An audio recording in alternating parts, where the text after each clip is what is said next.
வணக்கம் நண்பர்களே, அனைவருக்கும் இனிய வணக்கம்.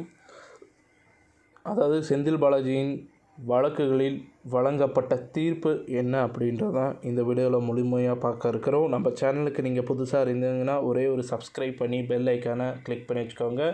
நம்ம சேனலில் வர அப்டேட்ஸ் எல்லாமே பார்த்திங்கன்னா மிஸ் பண்ணாமல் இருக்க இது ரொம்ப உதவிகரமாக இருக்குங்க.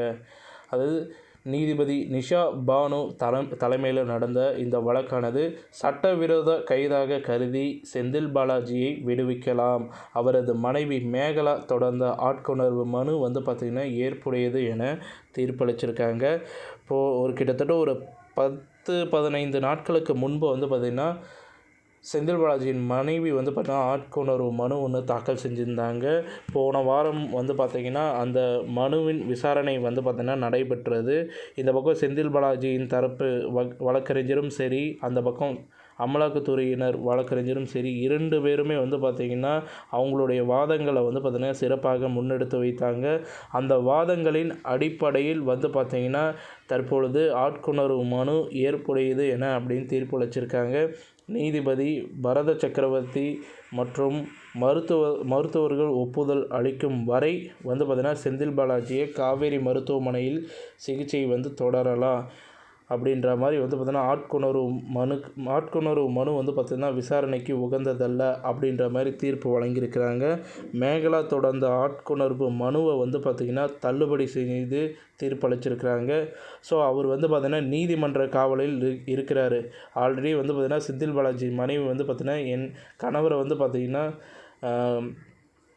அவர் பார்த்திங்கன்னா காவலில் எடுத்து வச்சுருக்காங்க, இது பார்த்திங்கன்னா சட்டப்படி குற்றம் அப்படின்ற மாதிரிலாம் பார்த்திங்கன்னா மனு தாக்கல் செஞ்சு அந்த மனு தாக்கலானது பார்த்திங்கன்னா இப்பொழுது நடைபெற்றது.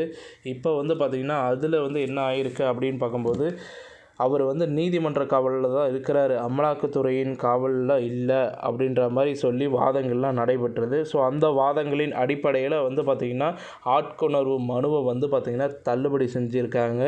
இந்த ஒரு தள்ளுபடியான இந்த வழக்கு பார்த்திங்கன்னா அமலாக்கத்துறையின்படி பார்த்திங்கன்னா வசமாயிருக்கு.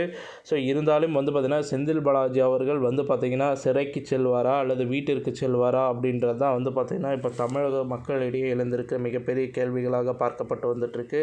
செந்தில் பாலாஜி செய்த ஊழல்களுக்கு எப்படியும் பார்த்திங்கன்னா நிச்சயமாக சிறை தண்டனை தான் கிடைக்கும். ஏனென்றால் அவர் செய்தது கொஞ்சம் நஞ்சம் விஷயம் அல்ல, அவர் செய்தது மிகப்பெரிய ஊழல் குற்றச்சாட்டில் மாட்டியிருக்கிறாரு.